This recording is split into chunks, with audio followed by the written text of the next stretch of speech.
questions so far? Suppose a particular, well, and let's talk about half-life really quick. Before we do this problem, you could just work it out every time, but we're not students, we are lazy, right? Let's talk about how you would find half-life. What is half-life? I need a science person. Time takes for the element to decay to half whatever you had of the sample, right? So if I'm finding the half-life, I'm finding a time, right? I'm finding the time it takes for whatever amount of substance I have to be half of that. Right? If I did decide to solve this for t, what would happen to the p's? They would cancel when I divide. So I would have natural log of a half equals r times t. So the half-life would be natural log of a half divided by r. So now, suppose a particular radioactive element has a half-life of 600 years. So that is the half-life. How much of a 50-gram sample will remain after 125 years? Well, to work that problem, I need a rate, don't I? I could probably find the rate given the half-life. I notice the half-life is 600 years. So natural log of a half. Now, you could go back and solve this any way you wanted to. You wouldn't have to use the formula if you didn't know it, right? Divided by the rate would be 600. So natural log of a half divided by 600 would be the rate. You cross multiply and divide.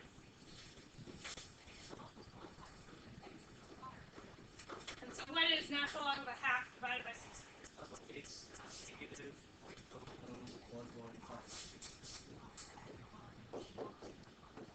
11552. No.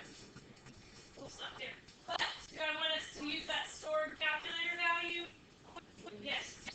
So that's approximately the rate, and this is how much of a 50-gram sample will remain after 125 years. So we have a 50-gram sample. What's it, 125 years?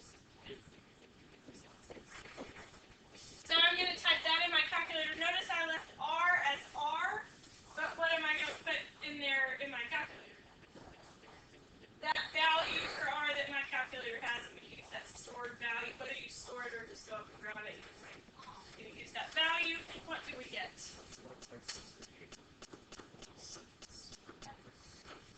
21.638 grams. That's not right. That's not right. It should be closer to 43.37. Yeah, that's right. Oh wait, that's actually like 5.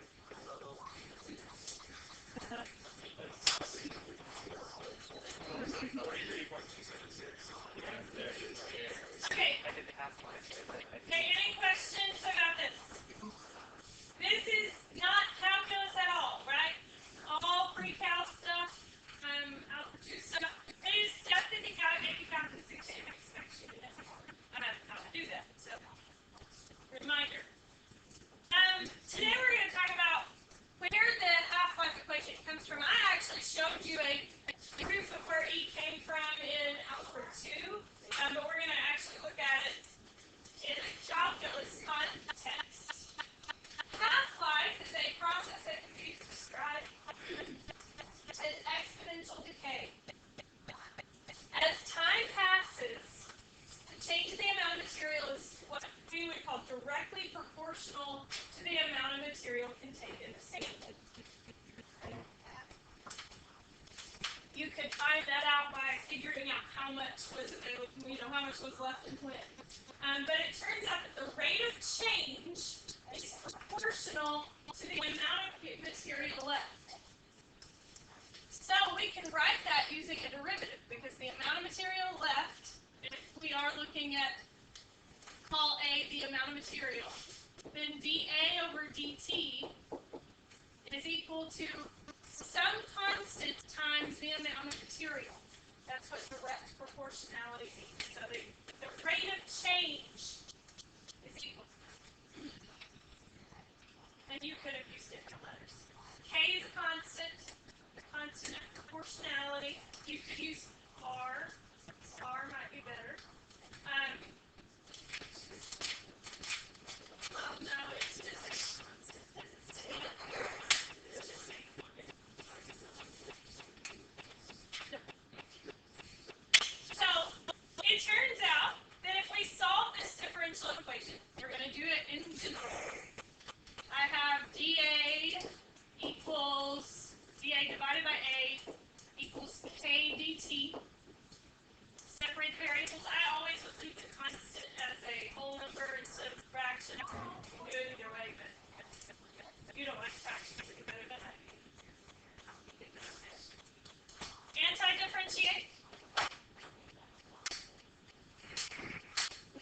plus C. So far, so good. E, both sides. So I get absolute value of A equals e to the kt times e to the c. Do you all agree with that? Apply that like yesterday a little bit. E to the c is just a constant, isn't it? Just a different constant.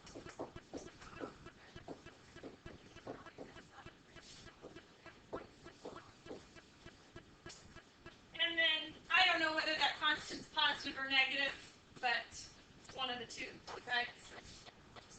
That formula looks familiar. A equals C e to the kt. Or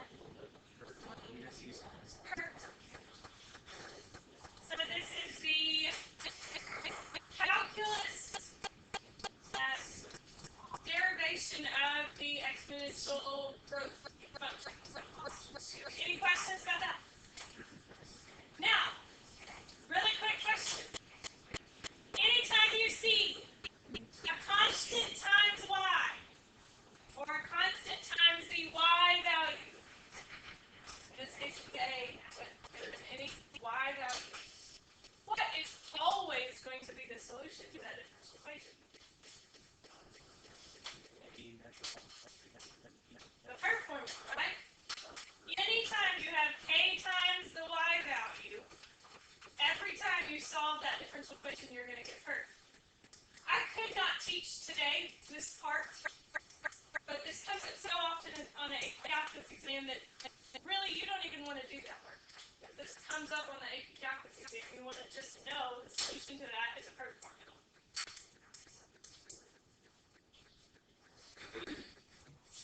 Write a differential equation that matches the given situation. So we're going to talk a little bit about proportionality and how that plays in. It says the number of bacteria in a culture grows at a rate that is proportional to the number of bacteria present.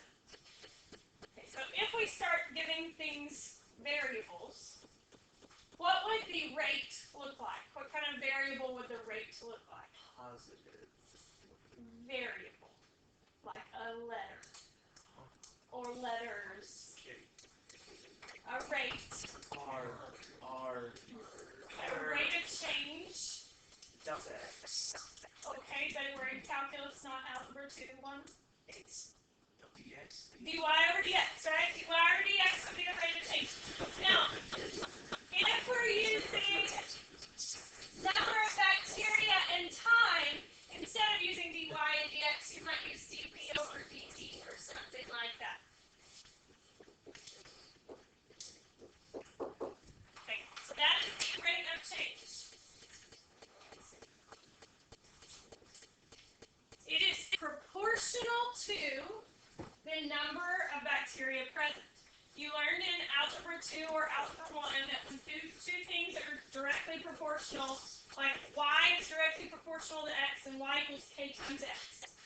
Y'all remember learning that? If you don't know that ACT skill, if y is proportional to x, then y equals some constant times x. You learned it. But if you've forgotten, that's what it means. Do what? Or if this so, if bacteria grows at a rate that is proportional to the number of bacteria present, what letter represents the number of bacteria present? B. B. I call the bacteria B. So that is a differential equation that models that situation. Notice it is another exponential. Yes, it just asks me to write a differential equation. And that is one solved. Any questions about that one? 5? Oh, there's it. No. The rate at which the temperature of an object changes is proportional to the difference between its own temperature and the temperature of the surrounding medium. Now, this probably sounds like the beginning of a Newton's law of cooling type problem, but we're not doing Newton's law of cooling, we're just setting up the differential equation.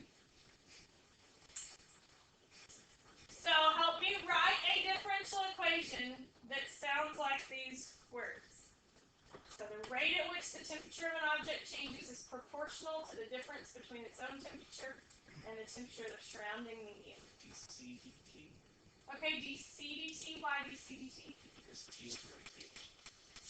Or you could do capital T. I like that better. You like C better or no better? dt. But let's say it's T. Okay, the change in temperature over time is directly proportional to what? It's The difference between the temperature, which I already called capital T, right, that's the temperature, and the temperature of this surrounding area. I'm going to have to give that another name, and a real problem, though, that's something you could find out. Like we could go look at the thermostat and go, the temperature in here is 72 degrees. Well, I'm going to call it T with a little S subscript. You could call it anything you wanted to. You could call it S if you wanted.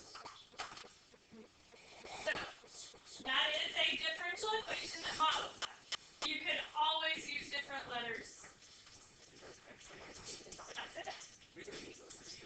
Proportional to the.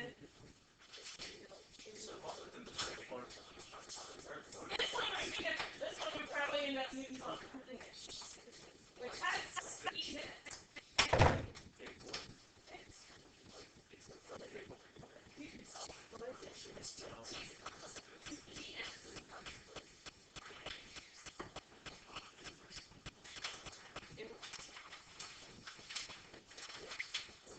Inversely proportional. Try this. Try this. number of doors.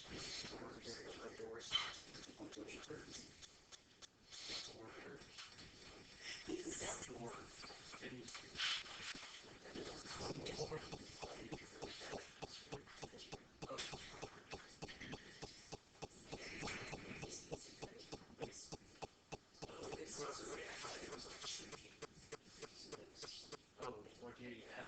What do you lose?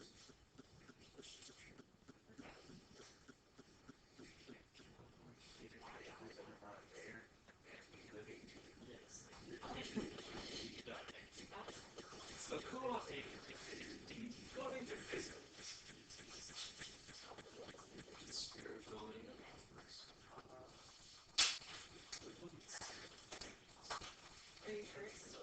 Okay. First of all, what's the variables you chose to use? D, dt, do you use a capital D or something? Which would not you use the lower case?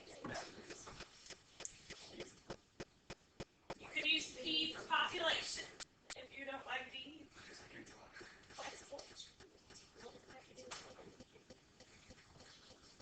It's a rate of change.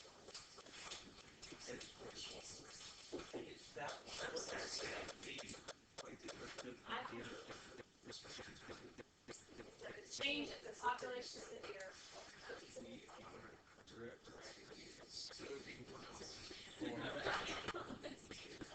Okay, good. It's still a constant, right? Still, the proportionality still has a constant. But instead of being times d squared, it's divided by d squared or times 1 over d squared. So inversely proportional is multiplied by the reciprocal. It's squared because it's at the square of the population. Normally it's not squared, but it's at the square of the population. Okay? Okay, I'm going to work AP packet 16, number 1, so you have this problem on your AP packet. We're going to work 2, 3, and 4 tonight. Right? That's your own homework.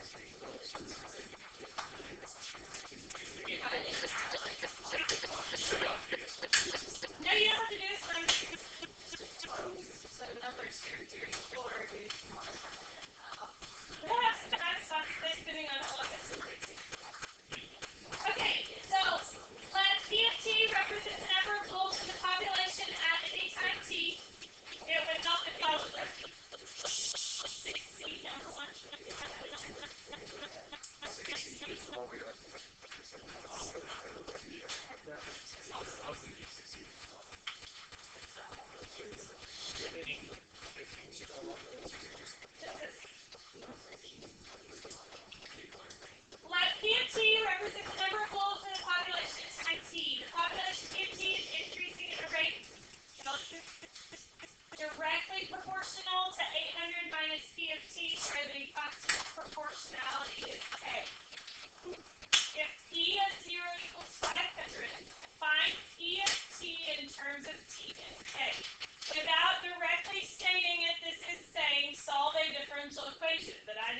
solving the differential equation out, right? So before I can solve it, I need to write the differential equation. What is the differential equation? I'm going to use P because they already did. Because they said let P of T represent the number of wolves. So I'm going to stick with what they called P. dP over dt equals what? K. K. Times? 800 minus P of T. I'm just going to call that P because working with a P of T variable would be a lot of writing and keeping up with a P of T when really it's just the Y value. So just going to call it P. Any questions so far? I want to solve this differential equation. What do I need to do? Get the correct variables in the correct places. Separate variables. So I get dP over 800 minus P equals K dt. Anti-differentiate. On the left, to do that antiderivative, what do you need to do?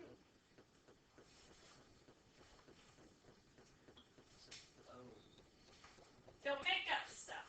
Okay, so what do we do if we don't know how to do the antiderivative? What's our only go-to? I use substitution. So I see a lot of times you make up stuff. You see something at the bottom, you slap a natural log on it, and call it good. No, we don't make up rules. It is only if you have 1 over u, right? 1 over one thing. Now, some of you might be able to do this one in your head, but my experience is most of you just need to do your substitution. So I'm going to call u 800 minus p. So side note, u is 800 minus p.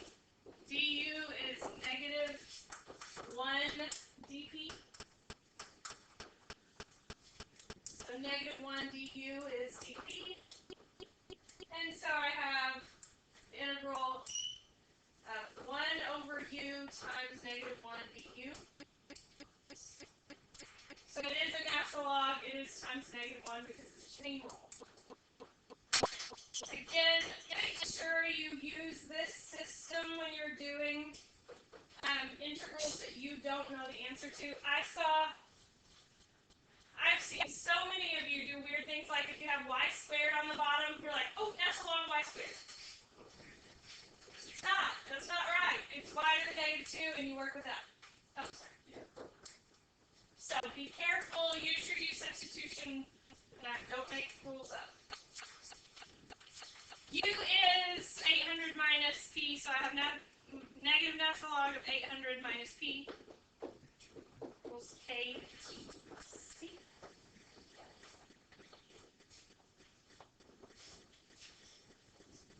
So far, so good. If you are okay with it, I'm going to erase my u substitution work so I can have that portion of the board.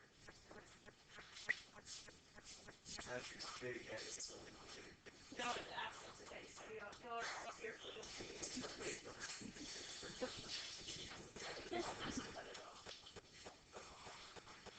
Seriously, I'm so lost. That still didn't help at all. Still what are you saying? It's words. I think you're big. Look at them broad shoulders. I can't see anything together. You're a truck.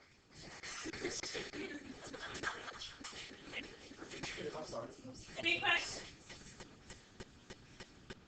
I'm going to get P by itself. Well, before I do that, I'm going to do something else first. What am I going to do first? Before that.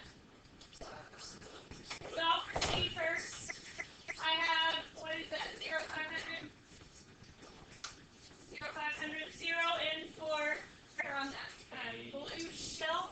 Just grab the right one. And there's a seat somewhere.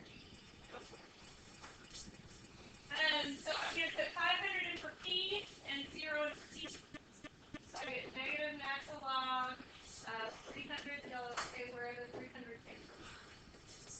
Equals 0 plus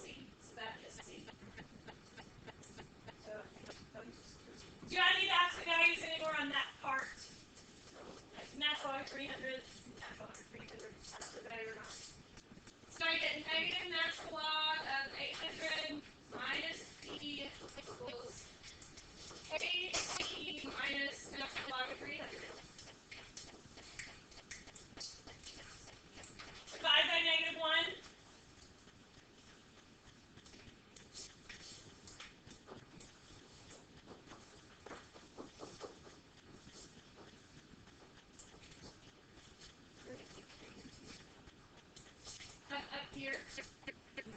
The T was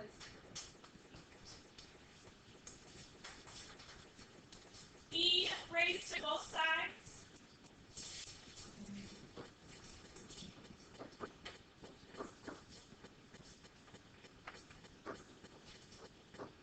So if I call this times e to the natural log of 300, Yes. we've done enough of those to be okay with that. That's right, 300. I will. I didn't want to skip that many steps. I would lose somebody. 300 e to the negative 18. Go ahead.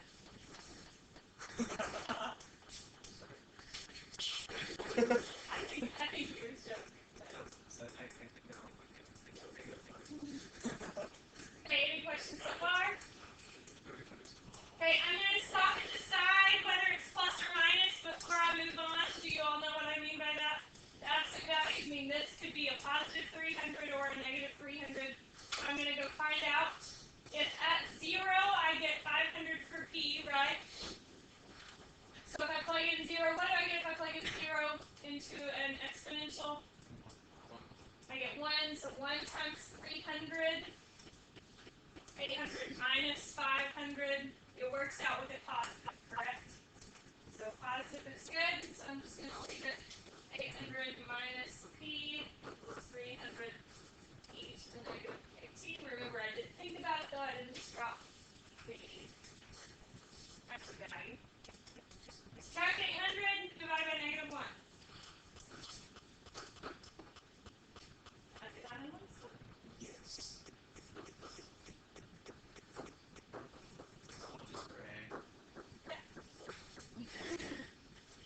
It's all part A.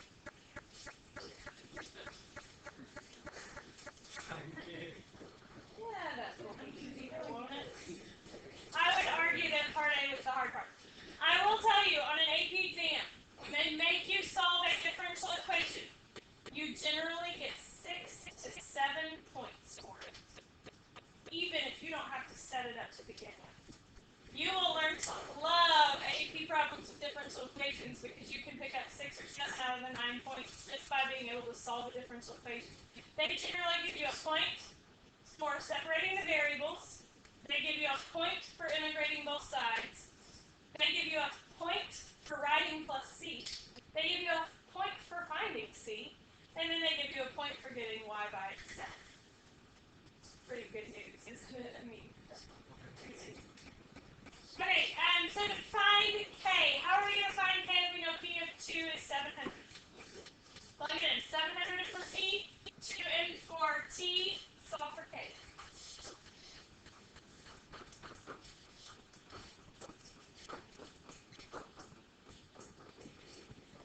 Subtract 800, I get negative 100, divide by 300.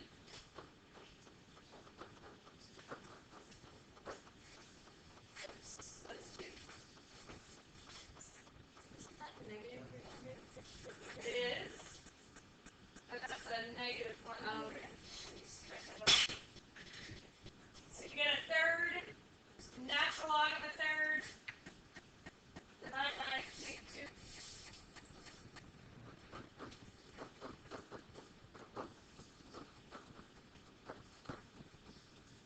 So natural log of a third divided by -2 is k. Whether you write it in that format or if you have a calculator or decimal format, either one works. I don't know if this was exactly the problem or not. I have to look it up, but I don't know off the top of my head. So, find k, done. Move on to the next one. Write, if this is a real AP problem, do write the answer somewhere. Find the limit as t approaches infinity of p of t. So, this is one of the only problems I can remember. I don't know, there's about a handful, 10 or so, where there's actually a limit question on an open response. So if the limit is t approaches infinity of p of t, probably would help to rewrite p of t. negative 300 e to the negative, but that's also a negative, isn't it? Negative, negative, that's k. So I end up getting e to the natural log of the third divided by 2 t plus 8. Right?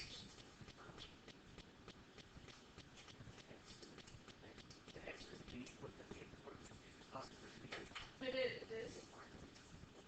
Is it not? The next is positive. Why is it positive? Oh, good. We do need to know that natural. Yes. So we do need to know that natural log of the third is a negative number. That is important to know. I think this was a calculator problem, which made that a little easier. You didn't have to think about that as much. Do what? Oh, okay. So let's stop and talk about how we know that natural log of the third is negative. How do we know that? Two options. One, you know the picture of natural log, right? And anything from 0 to 1 is negative. Anything from 1 past that is positive. You said, what did you say? That would be positive. Yes. So everyone see why natural log of the third is negative? The other way you could do it is do natural log of 1 minus natural log of 3 and think of it that way. But so that is a negative number. We do need to know that for the limit, right? What happens if t is going to infinity if I'm multiplying by a negative number? What's a negative exponent on e do? Goes it to the bottom, right? And so what does this piece go to? If I'm dividing by a huge number. Goes it 0?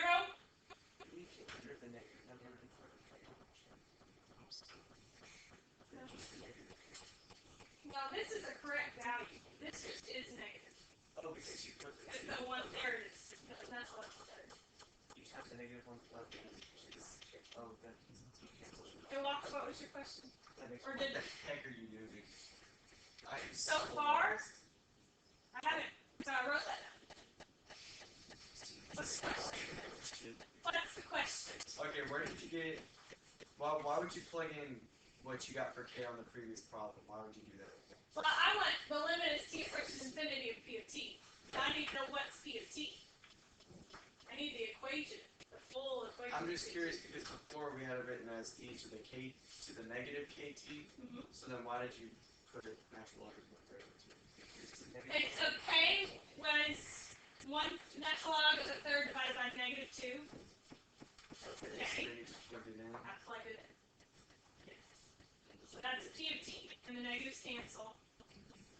And that's just the answer for p of t. So all I've done so far is written p of t. Okay. Now I've got to find this limit.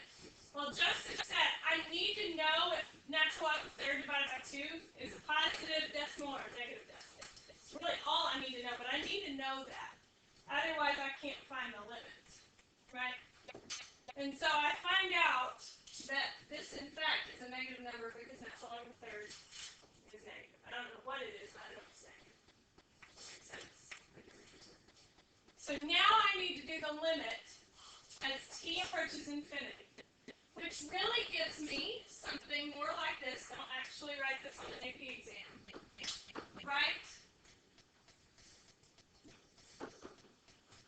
Give me something like e to the negative infinity. And what is e to the negative infinity? You can't really type that in, don't do it. 0 with coefficient. It's 0, right? It's getting close to 0. Everyone agree? Why is it getting close to 0? Because it's really 1 over e to a really big number, right? So I'm dividing by e to a really big number. Excuse me, it's e typing number. Plus 800. So what's the limit?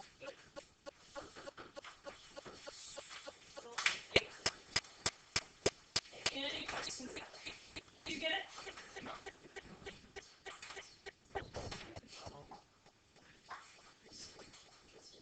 Questions about that one? Good? You're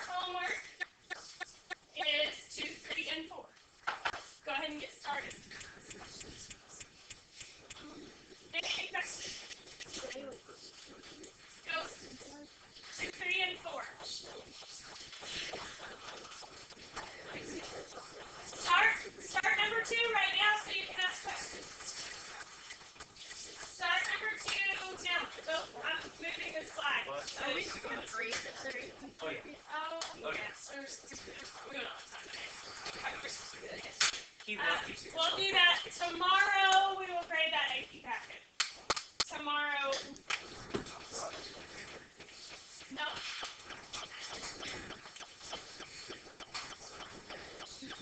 The one that you did. It was due on Monday, and I got off because we didn't grade it Monday because so many people were. So we actually have quite a few things to grade. We'll do all of that tomorrow. Okay. How was today with exponents? So all we did really today was talk about exponential functions specifically. Kind of pulled out differential equations with exponentials. Those are really common on the AP exam. Not the only ones you'll see, but really common. We got out of here at 5 minutes, right? 5, is that right? So do not waste this 5 minutes. Do not pack up. Work. Try it. Try number 1 or 2, part A. They are being really nice. They gave us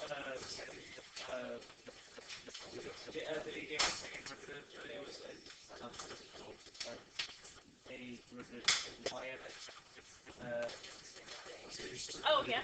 we didn't make it to the whole slide.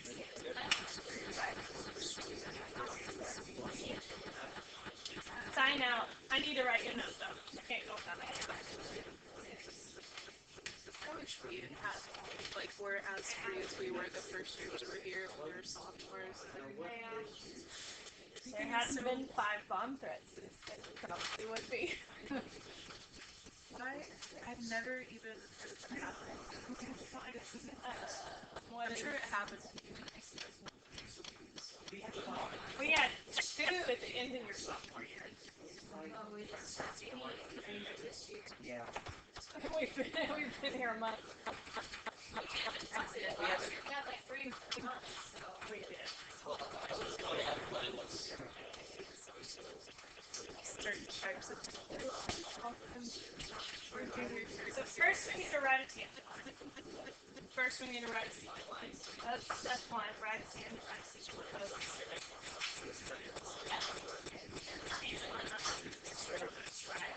And so we want the tangent line at the line tangent at 5. Alright, so then y values at 2 equals what? Oh, no.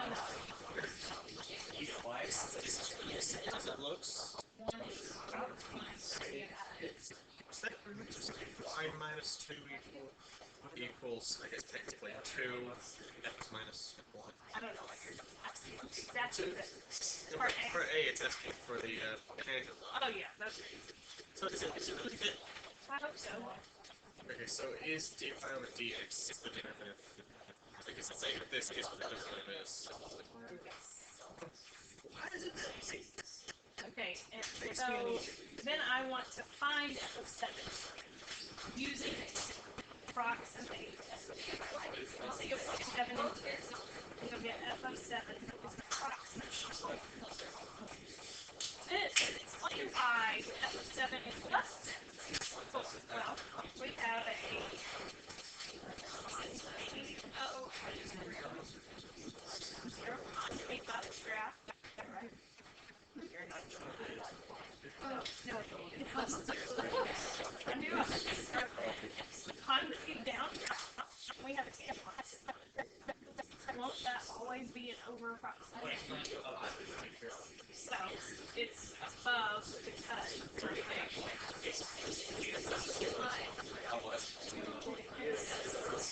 you have 2 points, 5 and 8. You'll have to find this on the y. You'll plug it. You'll get more than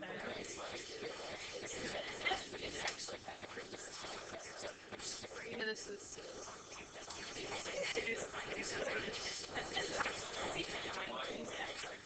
low, so it's not.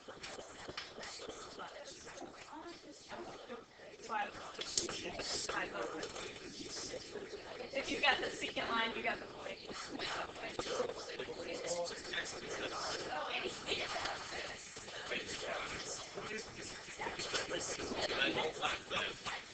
Spread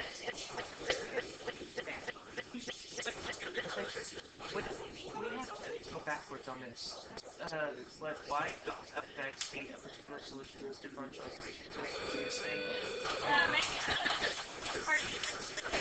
Right. so we have to find y.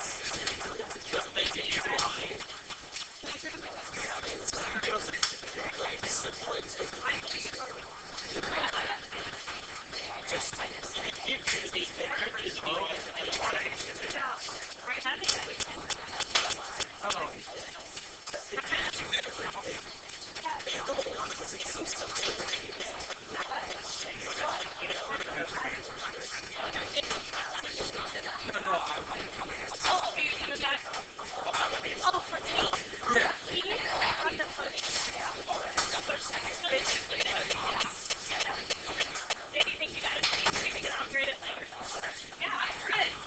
Sorry, I should have told you that.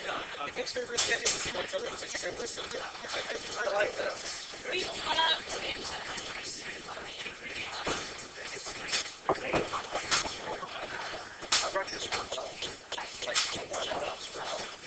You like fill it up and it's like super. I would laugh so hard. I was laugh so hard. Like I could imagine the audio as like the video. Like I watch it on the huge squirt for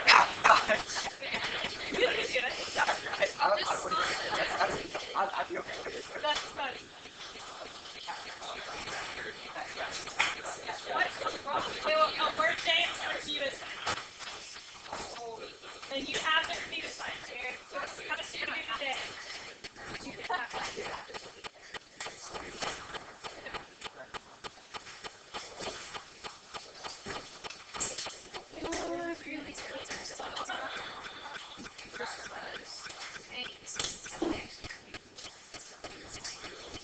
I saw that on Dog.com's site. Congratulations. Really mean to you. I've almost I come back. What's this? Nobody.